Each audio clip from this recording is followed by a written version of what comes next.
Des pas dans le désert. Des pas qui ont changé le monde. Il y a 2000 ans, un prédicateur juif ambulant apparaissait en Palestine. Il prêchait le renouveau et l'amour. Il serait exécuté, mais son message survivrait.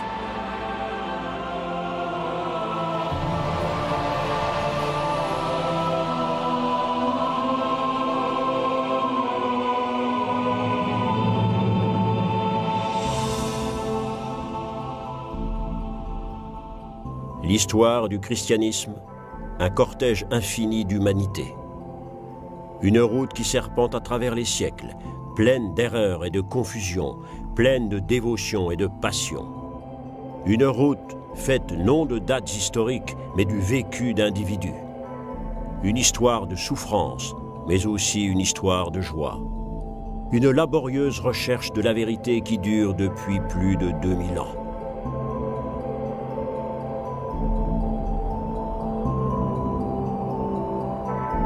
Cette histoire ne commence pas par un livre, mais par les enseignements et la vie d'un homme nommé Jésus de Nazareth.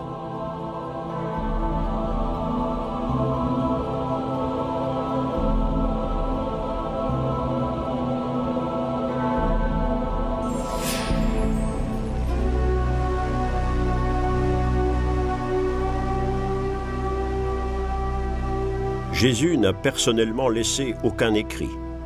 De lui, ne nous sont parvenus que les souvenirs de ses plus proches disciples. Plus tard, ces souvenirs allaient devenir un livre, le Nouveau Testament. Ce livre allait en fin de compte changer le cours du monde. De son vivant, pourtant, c'est à peine si l'on remarquerait l'existence de Jésus.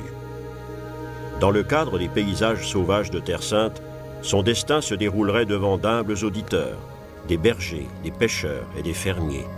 Il leur parlerait. Certains le suivraient. La solitude de ce paysage éveille la recherche de Dieu. Longtemps avant Jésus, c'est ici qu'a surgi la croyance en Yahvé, le Dieu unique. C'est cette croyance qui va différencier les Juifs de toutes les autres nations de l'Antiquité. Le livre saint des Juifs est la Torah. Il raconte la création du monde, d'Adam et Ève, le déluge, Abraham et Moïse.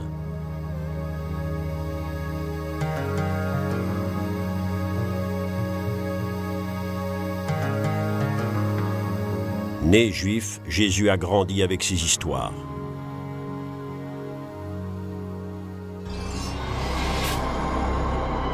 Jérusalem, capitale de Judée, n'était pas une ville tranquille. D'innombrables conquérants avaient pris ses murs d'assaut et inondé ses rues de sang.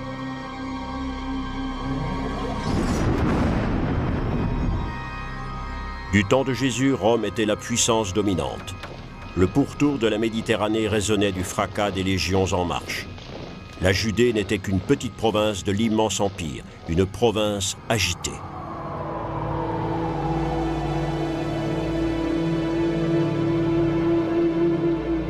Hérode régnait ici, roi de par la grâce des Romains, dans sa magnifique capitale de Jérusalem. Hérode n'était pas un roi légitime. Il n'avait même pas d'ancêtre juif. Pour gagner les cœurs de ses sujets, il avait fait reconstruire le temple de Salomon d'une splendeur sans précédent.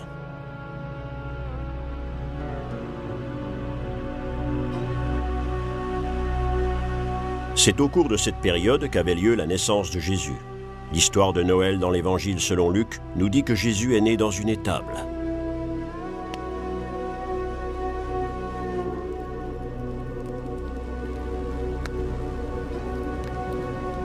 La date exacte de cette naissance est objet de discussion. Les historiens de l'époque n'ont même pas mentionné cet événement, pour eux sans importance.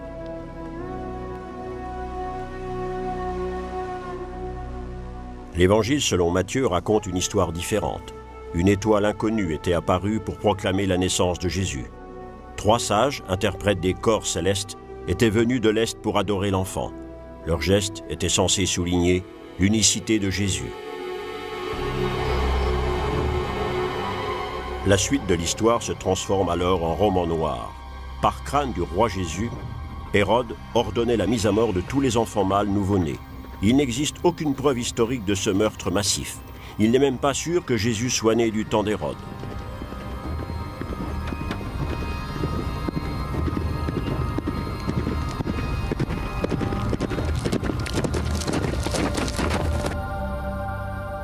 Ni la date, ni le lieu de naissance de Jésus ne sont précisément connus. On doute même que l'église de la Nativité à Bethléem soit construite sur l'endroit exact de sa naissance. Les Juifs considéraient Bethléem comme la ville de David, fondateur du royaume d'Israël quelques 1000 ans avant Jésus-Christ. Les évangiles ont peut-être simplement voulu rapprocher Jésus du célèbre roi.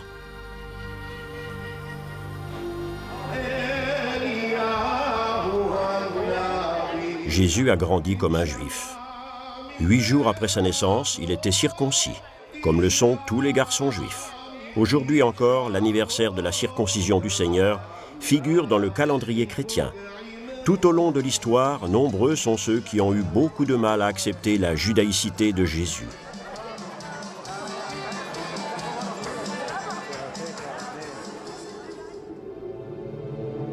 Les évangiles ne nous disent presque rien de l'enfance et de l'adolescence de Jésus. Jésus a grandi dans un monde de gens humbles. Son père, nous dit-on, était un charpentier de Nazareth, petite ville au nord d'Israël. Que fut l'enfance de Jésus ?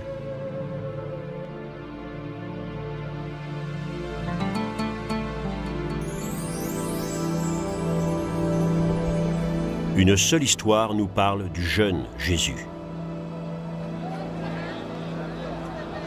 Au cours de la Pâque juive, il était venu à Jérusalem avec ses parents, venus porter leur offrande comme le prescrit la loi juive.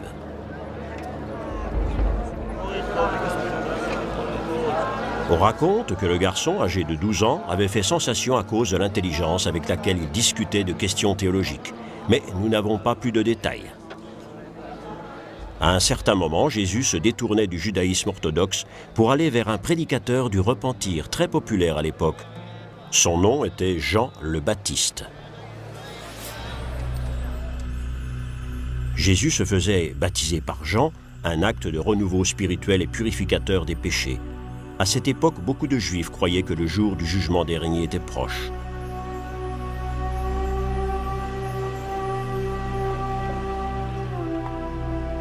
Ce baptême dans le Jourdain était un tournant dans la vie de Jésus.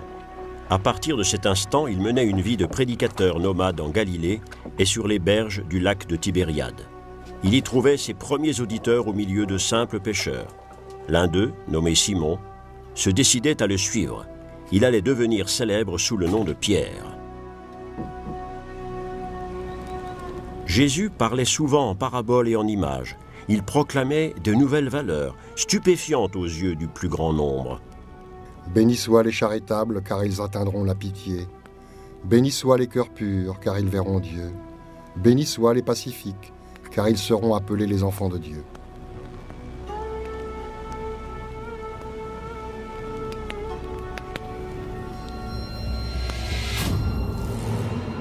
Mais l'époque était tout sauf pacifique. La communauté juive était divisée. Des factions luttaient les unes contre les autres. Il y avait les zélotes. Ces fanatiques voulaient secouer le joug romain en l'employant la force brutale et la terreur. Jésus, lui, s'opposait à la violence.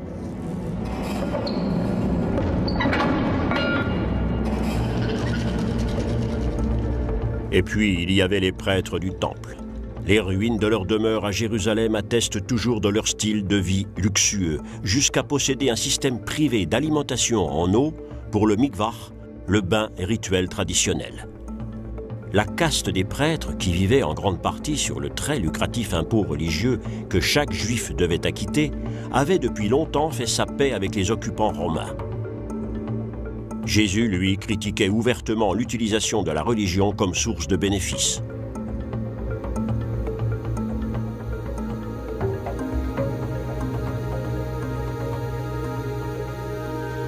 A-t-il sympathisé avec les Esséniens?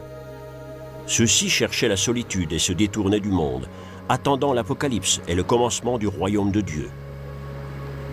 La pieuse communauté des Esséniens vivait dans l'isolement sur les berges de la mer Morte. 2000 ans plus tard, leurs écrits ont été retrouvés dans les cavernes de Qumran.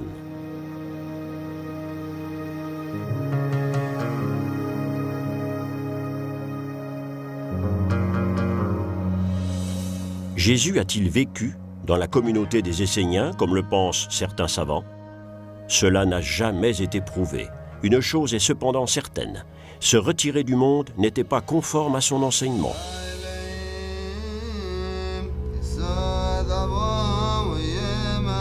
Les pharisiens formaient un autre groupe important de la communauté juive de ce temps.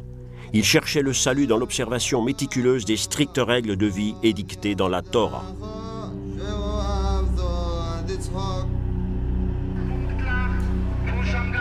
La tradition de brûler de vieilles choses avant le repas de la Pâque juive remonte à une ancienne injonction biblique.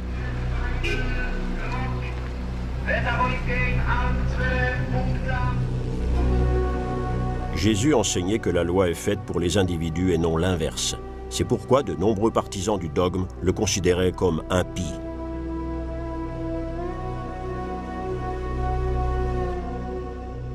Il suivait les services religieux au temple, comme tout juif pieux. Mais, dans le même temps, respectait-il vraiment la loi du Shabbat? Ne l'avait-on pas vu avec des individus impurs? Ses apparitions au temple ne passaient pas inaperçues. En effet, celui qui prêchait la tolérance y perdait parfois son sang-froid. Il renversait les tables des changeurs. Ce fauteur de troubles dérangeait et se faisait ainsi quelques ennemis parmi les prêtres du temple. Puisqu'ils gagnaient leur argent grâce à ce commerce des offrandes et aux impôts religieux, ils allaient bientôt vouloir se débarrasser de lui.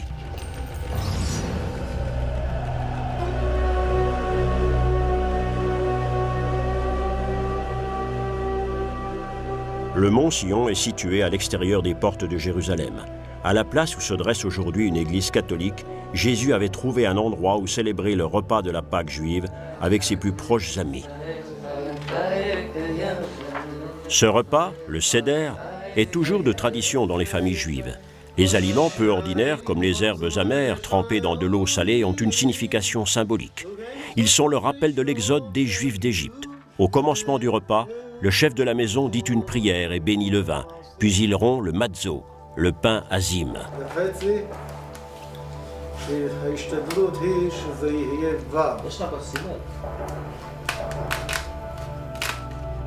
Puis il prit du pain, le bénit, le rompit et le leur distribua en disant « Ceci est mon corps qui vous est donné, faites cela en mémoire de moi. » Il fit de même avec sa coupe après dîner en disant « Cette coupe est la nouvelle alliance dans mon sang qui vous est donnée pour la rémission de vos péchés. »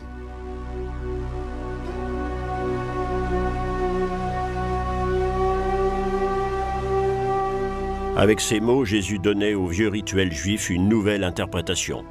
Selon les évangiles, Jésus avait prévu sa propre mort. Il savait qu'un de ses disciples, Judas Iscariote, le trahirait et le livrerait à ses ennemis pour de l'argent.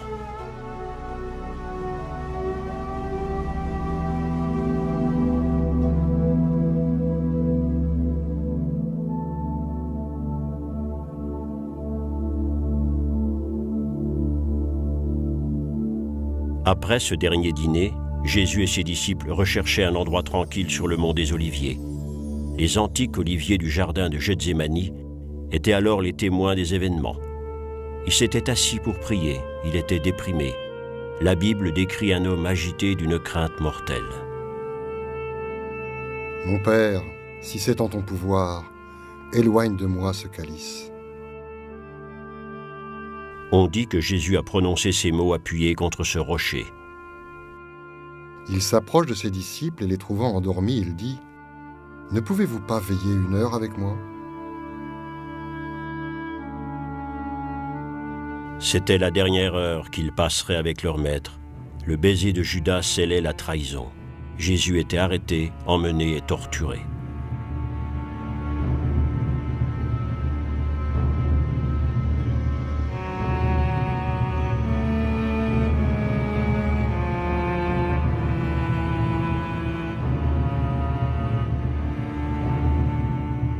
Les soldats jouaient alors au dé son vêtement sur une de ces pierres, toujours visible à Jérusalem.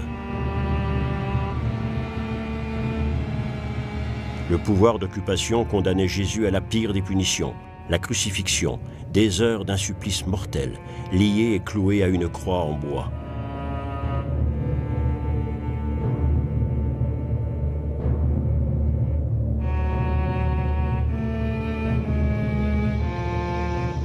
À 3 heures de l'après-midi, le martyr était libéré de ses souffrances.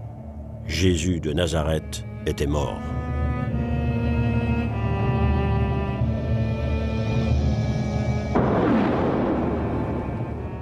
C'est alors que le voile du temple se déchira de haut en bas, et la terre se mit à trembler, les rochers à bouger et les tombes à s'ouvrir.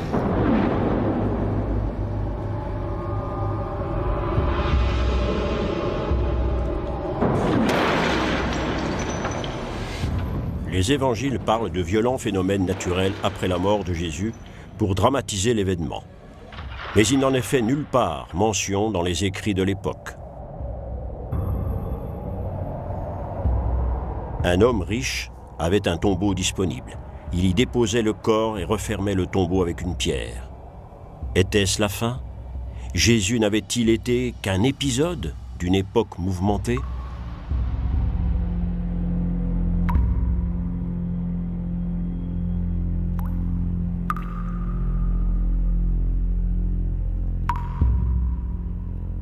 Mais l'histoire allait rebondir. Selon les évangiles, 3 jours plus tard, des femmes venaient au tombeau. Il était vide. Illusion, tromperie, miracle? L'archéologie ne peut répondre à cette question. Une chose est certaine, des gens étaient soudain convaincus que Jésus était ressuscité.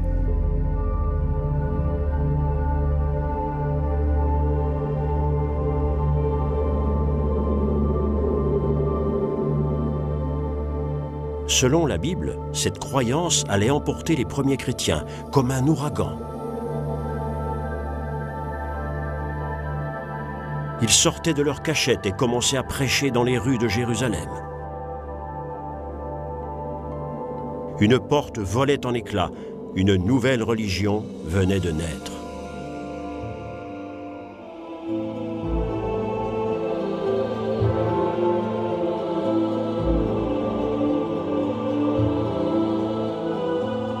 Depuis lors, de nombreuses générations se sont demandé qui est Jésus? Est-il le Christ, loin de Dieu? Est-il le propre Fils de Dieu? Est-il le fondateur d'une Église qui transfigure abondamment sa mémoire? Est-il le rédempteur du pauvre et du faible qui met en lui tous ses espoirs?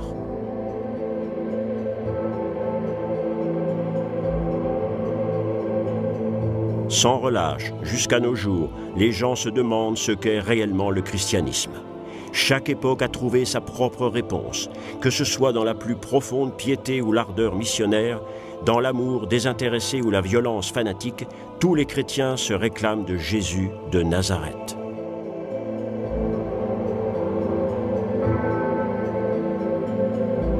Et pourtant, le Jésus historique reste un mystère.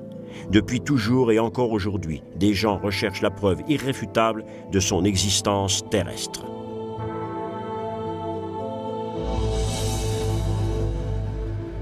Nombreux sont ceux qui voient dans cette empreinte le visage de Jésus, une empreinte bien mystérieuse que celle du linceul de Turin.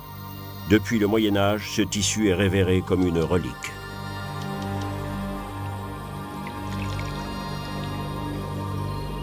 À la fin du XIXe siècle, l'Italien Secondo Pia en faisait plusieurs photos. Et ces photographies révélaient un phénomène surprenant. À l'œil nu, on discerne bien peu de choses sur ce linceul, mais le négatif photographique allait révéler une découverte sensationnelle. Le visage d'un homme.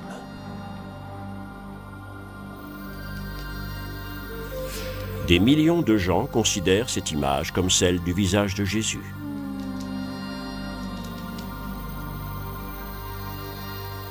Depuis lors, le linceul a aussi retenu l'intérêt des savants. Cette pièce de lin est 2 fois plus longue qu'un corps humain, afin d'en couvrir les faces antérieures et postérieures. Les taches noires proviennent d'un incendie survenu au cours du XIXe siècle. D'autres taches semblent être les empreintes d'un corps humain. À l'emplacement de la tête, des bras et des pieds, nous pouvons discerner des traces de sang. Ils pourraient avoir été causés par la flagellation, les clous et la couronne d'épines. Mais d'autres gens prétendent avec force que le linceul est une contrefaçon du Moyen Âge.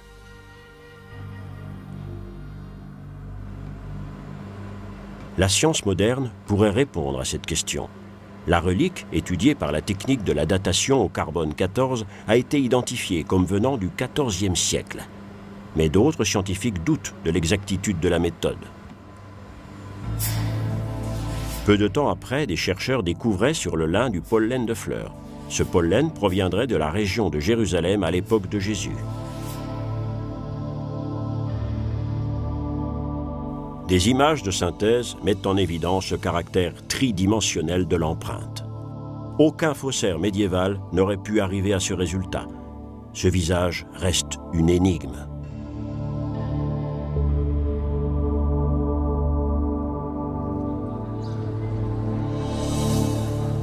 L'église du Saint-Sépulcre à Jérusalem. Le lieu le plus sacré de la chrétienté est depuis des siècles un aimant pour des millions de pèlerins du monde. La légende dit qu'ici Jésus a été crucifié et enseveli. Une église y a été construite au premier jour du christianisme.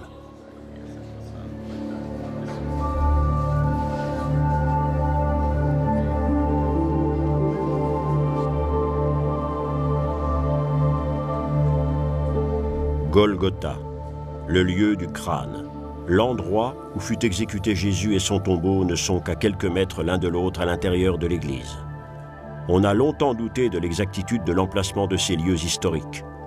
Le lieu d'exécution et le tombeau ne pouvaient que se trouver hors des murailles de Jérusalem. Grâce aux fouilles archéologiques, nous savons maintenant que cet endroit se trouvait bien à l'extérieur de la ville à l'époque de Jésus. Dans la chapelle qui s'élève sur le tombeau, les archéologues ont trouvé une tombe contemporaine de Jésus.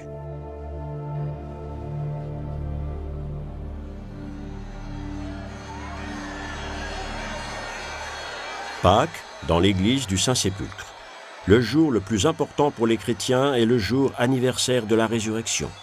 La lumière symbolise le passage de la mort à la vie. La liturgie chrétienne, telle qu'elle existe aujourd'hui, s'est formalisée au cours des siècles.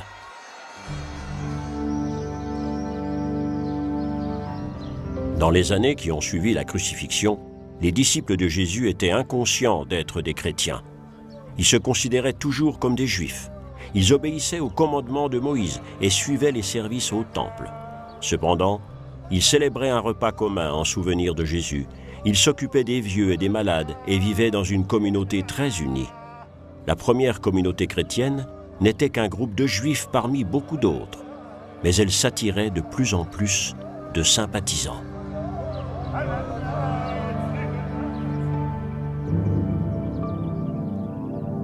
Tout d'abord, ceux que l'on appelait les hellénistes, des Juifs ouverts à l'influence de la langue et à la culture grecque. Ils vivaient à l'étranger, dans des villes de style grec sur les côtes d'Asie mineure. Loin de Jérusalem, ils ne pouvaient satisfaire à de nombreux commandements, comme celui de se rendre au temple. Le judaïsme qui se pratiquait dans ces villes était moins fidèle à la règle. La croyance en Jésus allait trouver là un terrain fertile.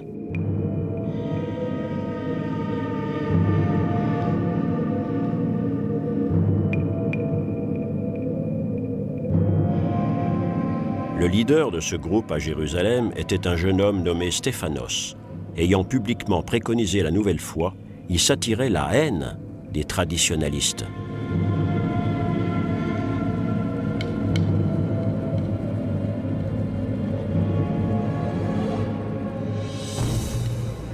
Stéphanos était lynché à mort par ses adversaires. La nouvelle foi avait son premier martyr.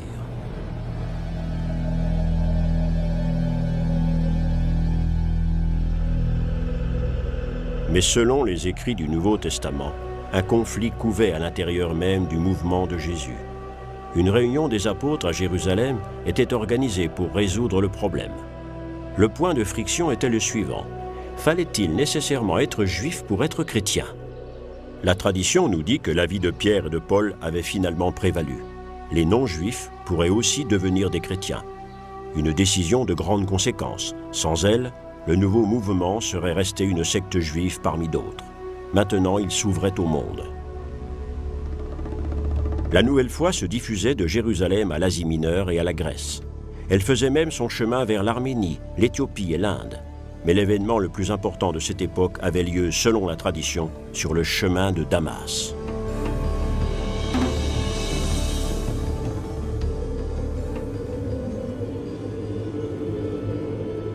Saul était un adversaire impitoyable des adeptes de Jésus.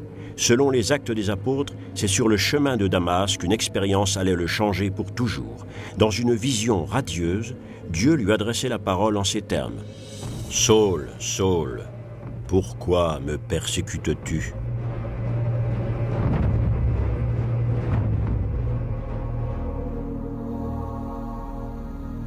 Saul devenait un champion rayonnant de la nouvelle foi. Saul devenait Paul, qui signifiait le sans importance.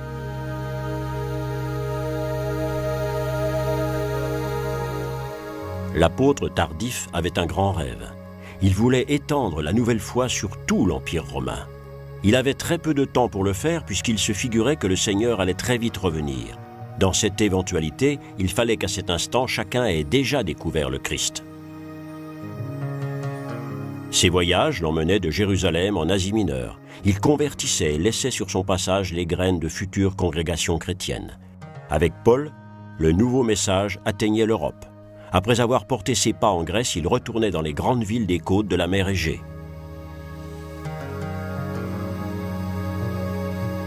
Éphèse était un centre de culture grecque, ce qui était alors le parangon de la culture et de la modernité. Son temple était classé comme une des 7 merveilles du monde. Et pourtant, même dans cette métropole sophistiquée où les gens n'étaient pas facilement impressionnés, Paul trouvait de nombreux auditeurs. Les populations avaient grand besoin de religion.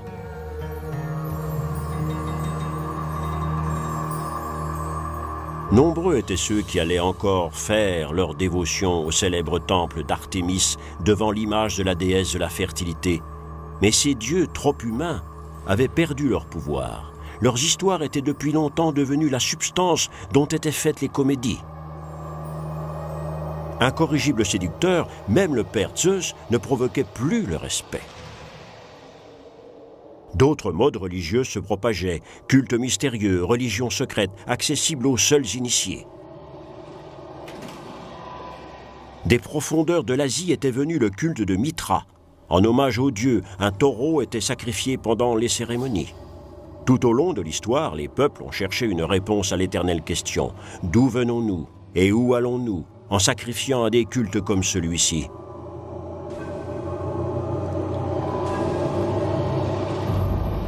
Dans le monde antique, la mort était la fin absolue, une fin sans espoir. Paul leur donnait une autre réponse. La résurrection de Jésus offrait à l'humanité le cadeau de la vie éternelle. Un message fascinant qui expliquait à lui seul l'attraction pour la nouvelle foi.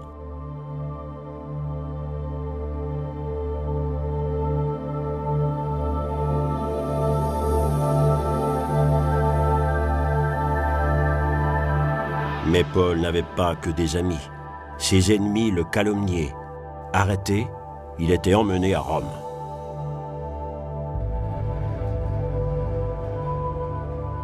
En tant que citoyen romain, il avait le droit de se défendre devant les tribunaux de la capitale. Les événements arrivés à cette époque sont restés dans l'obscurité. Sur ce point, le récit des Actes des Apôtres reste muet.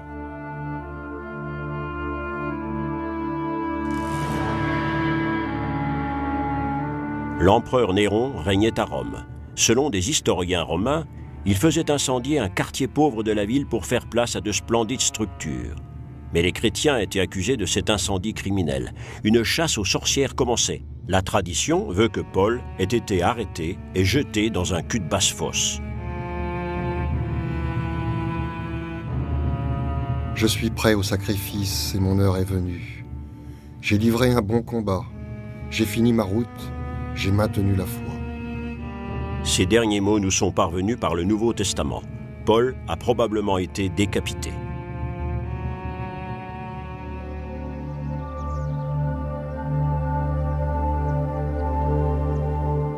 On dit que son tombeau se trouve dans l'église romaine de Saint-Paul au-delà des murs. Paul n'avait pas vu le retour de Jésus que beaucoup de chrétiens attendaient, mais il était fermement convaincu que le salut par la mort et la résurrection du Christ avaient déjà eu lieu.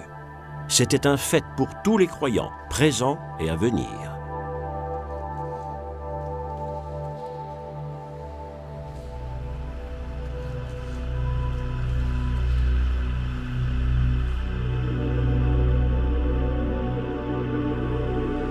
Pendant des années, ce message se transmettait seulement de bouche à oreille. Alors que les derniers contemporains de Jésus s'éteignaient, des fidèles commençaient à préserver la mémoire de sa vie et de ses paroles. C'était le commencement des évangiles. Les évangiles ne sont pas des biographies historiques. Aucun de leurs auteurs n'a jamais connu Jésus personnellement. Le Nouveau Testament est le résultat d'un long développement. Le premier récit écrit dans les années 70 de notre ère est celui de Marc. Il est plus court que les autres et écrit en grec.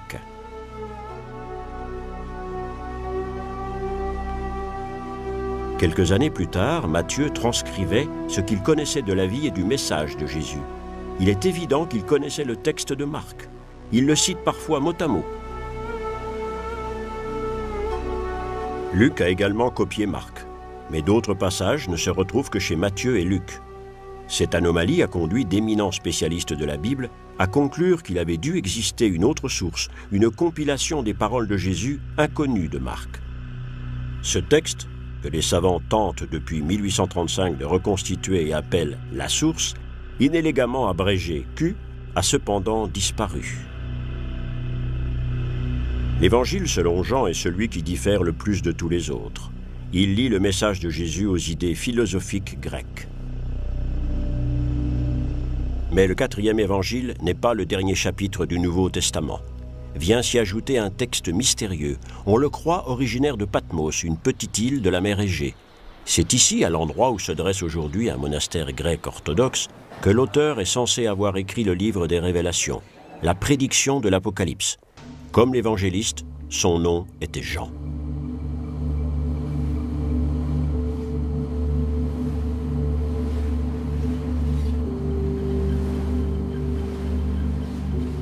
La légende veut qu'il ait eu ses visions dans une caverne rocheuse. Des artistes médiévaux ont dépeint le rêve de Saint Jean le Divin de manière resplendissante.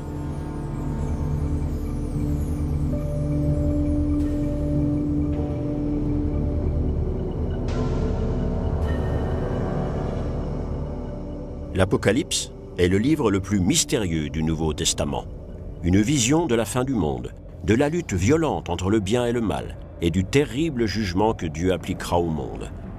Jean pensait à la fin de l'Empire romain.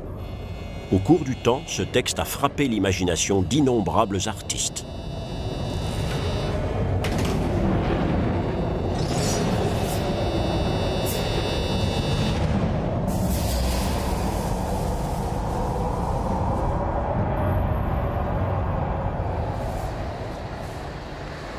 Depuis quelques 250 ans, les savants ont recherché les plus anciens manuscrits du Nouveau Testament. En 1840, un jeune savant de Leipzig arrivait à la Bibliothèque nationale à Paris. Constantin von Tischendorf y étudiait un document appelé palimpseste. Le parchemin étant à cette époque une denrée rare, donc chère, les scribes grattaient souvent des textes plus anciens pour y écrire de nouveaux. En se penchant sur un tel document, Tischendorf découvrait sous l'ancien texte un texte plus ancien encore qu'il identifiait comme un écrit biblique du 5e siècle. Dès lors, le jeune savant acquérait la certitude qu'il devait exister ailleurs d'autres documents de même nature, et il avait bien l'intention de les trouver. En avril 1844, il s'embarquait pour le Proche-Orient à destination du plus vieux monastère de la chrétienté, celui de Sainte-Catherine dans la péninsule du Sinaï.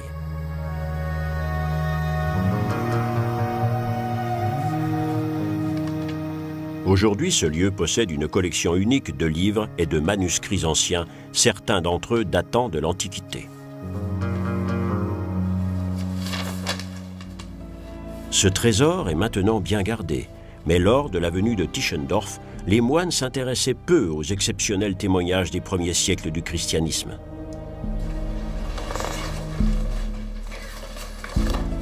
Le savant était horrifié par l'état de la bibliothèque. En fouillant dans une réserve, il faisait une découverte sensationnelle. Les pages qu'il tenait à la main constituaient la plus vieille transcription de la Bible.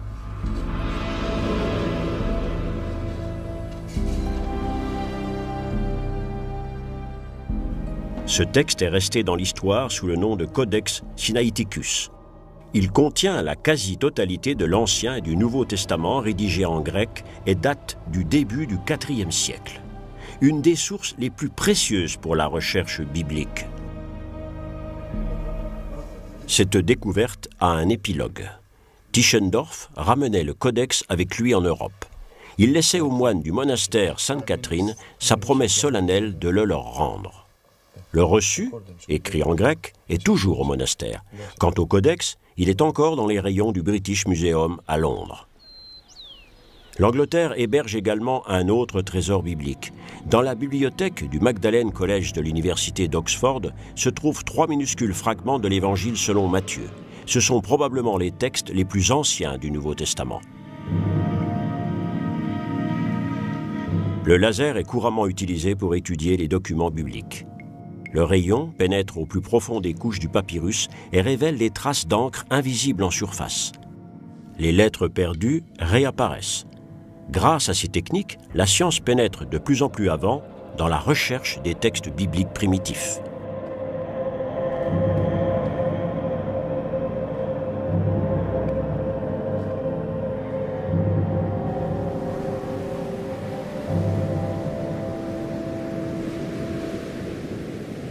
Les rives de la mer Morte, près de Qumran. Il y a plus de 2000 ans, la secte juive des Esséniens s'était retirée dans ce paysage rocheux déchiqueté.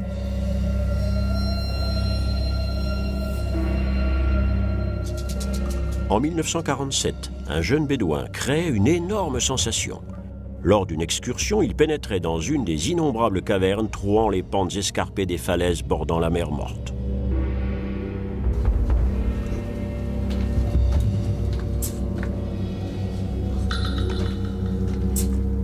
Le garçon y découvrait quelques cruches d'argile dans lesquelles les Esséniens avaient caché leurs biens les plus précieux. Le climat sec du désert les avait préservés pendant 2 millénaires. Le garçon n'avait aucune idée de l'importance de la découverte qu'il venait de faire. À l'intérieur des cruches se trouvaient d'antiques parchemins. Toute la connaissance de la tradition juive avait été préservée par les Esséniens.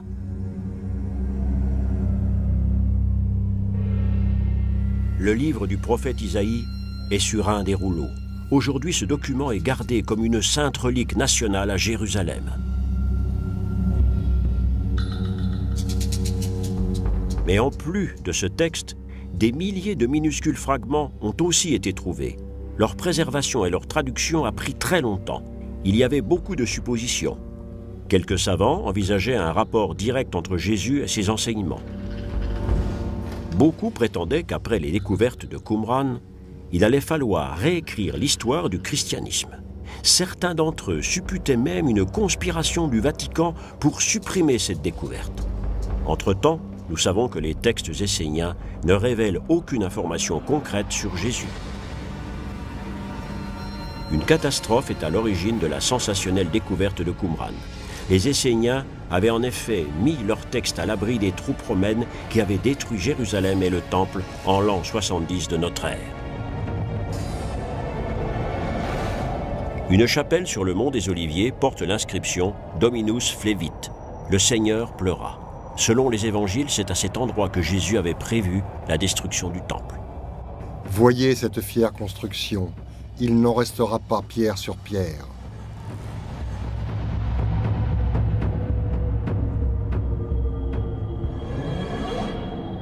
Les derniers rebelles juifs eux-mêmes s'étaient installés sur le roc de Masada, d'où pendant 2 ans, ils opposaient une féroce résistance. En arrivant au cœur de la forteresse, les Romains ne trouvaient que des cadavres. Les assiégés s'étaient donné la mort. La destruction de leur nation dispersait les Juifs dans le monde entier. Elle allait également avoir des conséquences pour les chrétiens. Jérusalem n'était devenue qu'un souvenir. À partir de cet instant, Rome, le centre de la puissance mondiale, devenait la ville où allait se jouer le destin du christianisme, lié jusqu'à aujourd'hui au nom de l'apôtre Pierre. Selon la légende, Simon-Pierre, fuyant la persécution des chrétiens sous Néron, aurait rencontré Jésus sur la voie à Pia. À sa question « Quo vadis Domine ?» Seigneur, où allez-vous? Jésus lui aurait répondu « Je vais à Rome, mourir une deuxième fois. » Rempli de honte, Pierre aurait alors fait demi-tour. Il était jeté dans un cachot souterrain où, selon la tradition, Paul allait aussi attendre son exécution.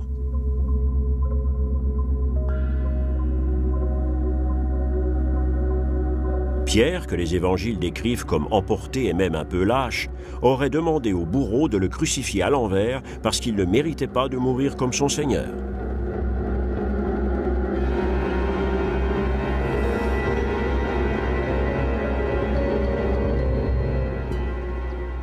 Jésus aurait dit à Pierre, « Tu es Pierre, et sur cette pierre, je bâtirai mon Église. »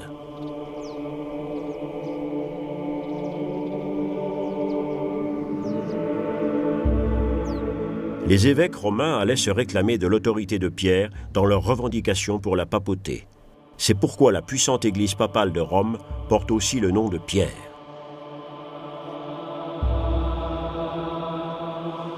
Au XVIIe siècle, le trône papal était construit au-dessus du lieu où la tradition place le tombeau de Pierre.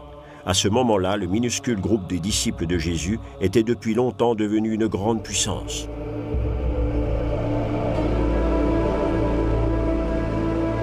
Au commencement était un prédicateur juif ambulant nommé Jésus.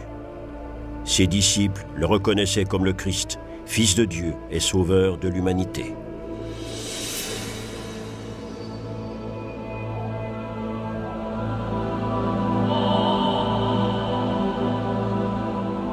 Un pouvoir venait de naître qui allait bientôt s'étendre sur le monde entier. Il perdurerait au long des siècles et allait déterminer le destin de nations entières.